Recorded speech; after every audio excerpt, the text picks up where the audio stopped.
मधुकामिनीचे plant कोणते आहे किंवा मधुकामिनी हे फूल कोणते आहेत हे आज आपण जाणून घेणार आहोत। मधुकामिनी ह्या प्लांटला उन्हाळ्यात भरपूर असे फुलं येतात, पण वर्षभरात बाकीच्या दोन्ही ऋतूंमध्येही थोडेफार प्रमाणात फुलं येतात। जसे की आता माझ्या झाडाला फुले आणि कळ्या आलेल्या आहेत।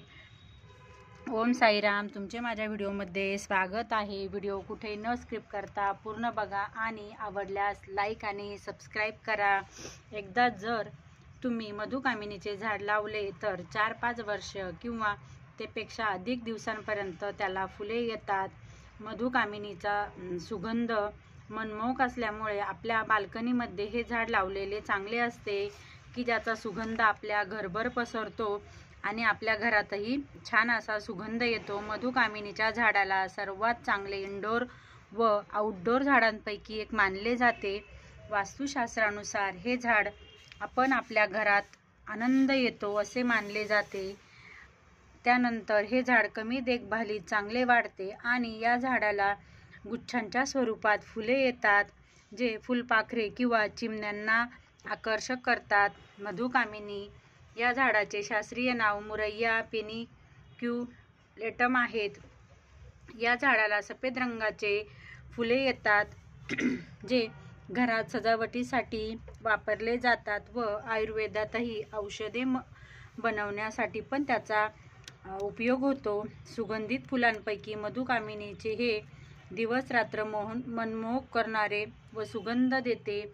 हे एक नेहमी फुले येणारे झाड आहे, ज्याचा आकार 5 ते 15 फुटापर्यंत असतो। या झाडाचा फुलांचा सुगंध संत्री, मोसंबी या फळांसारखा येतो, म्हणून या झाडाला ऑरेंज जॅस्मिन असेही म्हणतात। या झाडाच्या फुलांचा मनमोहक सुगंध मानसिक ताण दूर करतो। अशी मान्यता आहे की जे 3 फुले स्वर्गातून आले होते त्यांच्याच पैकी एक गोकर्ण पारिजातक, तर यामध्ये हे तिसरे फूल मधुकामिनीचे आहेत।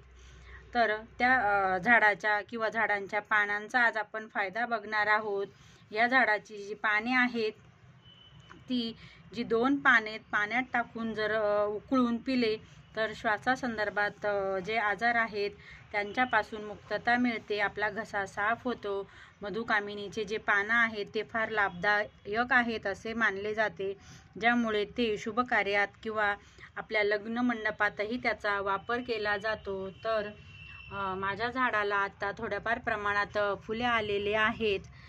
तर चला, तुम्हाला जर माझा व्हिडिओ आवडला असेल तर लाईक आणि सबस्क्राईब करा आणि जर सबस्क्राईब केले तर माझे नवनवीन व्हिडिओ तुमच्यापर्यंत पोचले जातील आणि तुम्हाला अधिक झाडांविषयी माहिती मिळेल। तर चला, परत भेटू पुढच्या व्हिडिओमध्ये। बाय।